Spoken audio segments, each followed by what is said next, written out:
Greetings, citizen of the internet. You are privileged to witness the very first speech officially uttered by me, the Fruitful Knight. Alas, this event is tainted by the subject matter, but for too long has these dark thoughts plagued me, and so my hand is forced. Now, where do I begin? In my youth, I was an admirer of the works by Blizzard Entertainment. But since then, it is with great sadness I must confess that a recurring theme in their stories became all too apparent for me. There is something about the way Blizzard writes their female major villains. They are stuck in a stale and odd archetype of their own making.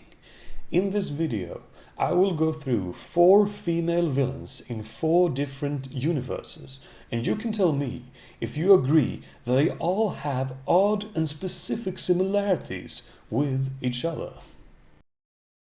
You are not welcome here. I am Sylvanas Windrunner, Ranger General of Silver Moon. I advise you to turn back now. Let us start with Sylvanas Windrunner from the Warcraft universe. When we first meet her, she is an innocent elf, defending her homeland from an evil aggressor, namely you, the player. This war is fought because of an betrayal. The Crown Prince Arthas slayed his own father and became the commander of the undead scourge, which now invades Quel'Thalas.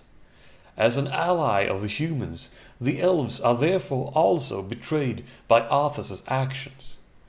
Despite her efforts to protect her people, Sylvanas is slain, and her spirit is then forced against her will to serve the evil Lich King, just as all the undead.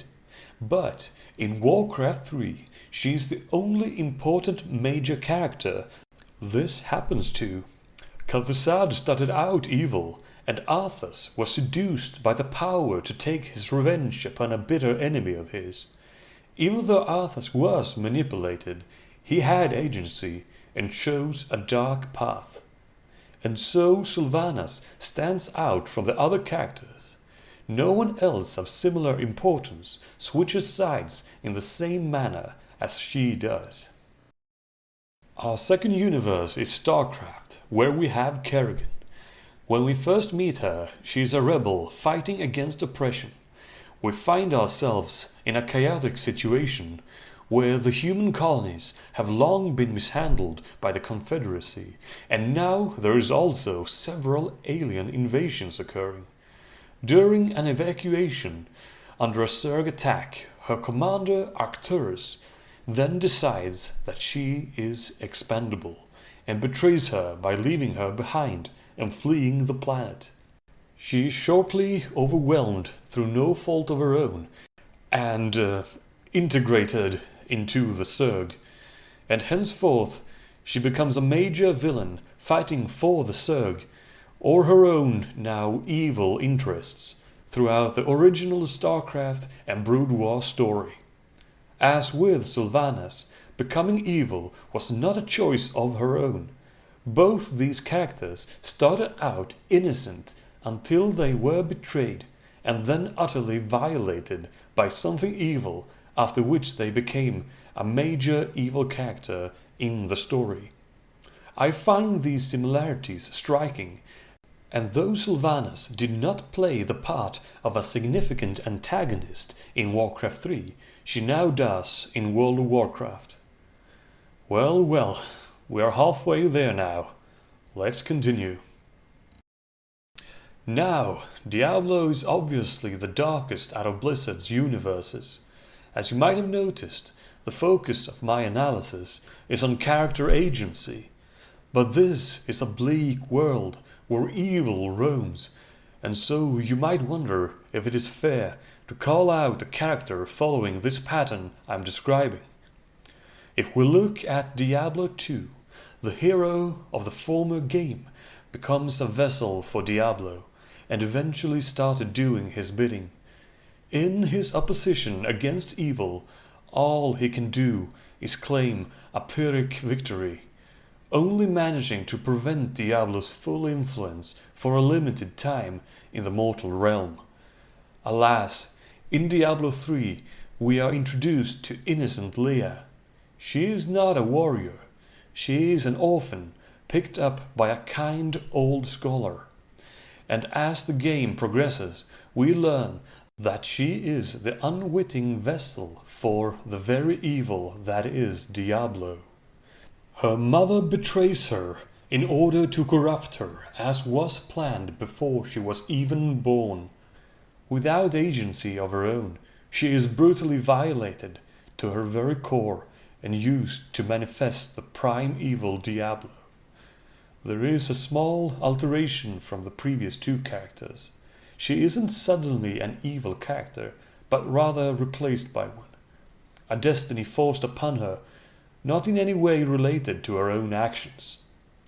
There is a comparison to be made with Medivh in the Warcraft universe, who also is born as a vessel to a great evil, but he is able to overcome it and decides to use his agency and take actions in order to atone for his possession, even though it wasn't even his fault, but he felt responsible. Leia was just a major character with the sole role of being an innocent victim in order to show the cruelty and the scheming of Diablo. Our last universe is Overwatch. And at this point you might say, but fruitful knight, Overwatch is such a cartoonish and fun universe. This blessed trope that you've been outlining, surely it doesn't exist in this child-friendly place. If only that was the case. Because I will grant you any day that having victims in your story can add to the realism. But in a story aimed for children, character agency is all the more important. A moral framework that tells you that good actions might be difficult, but always right in the end. Well, meet Widowmaker. Her husband was an important target for an evil terrorist organization, and in order to kill him, they kidnapped his innocent wife, utterly violated her through intense brainwashing, and had her betray her own husband in cold blood and continue the rest of her life as an evil agent for them. Yeah, there's not much more to say about it other than the betrayal was done by the female character this time. Well, under the influence of someone else, of course. Can't have major female villains make her own choices now, can we?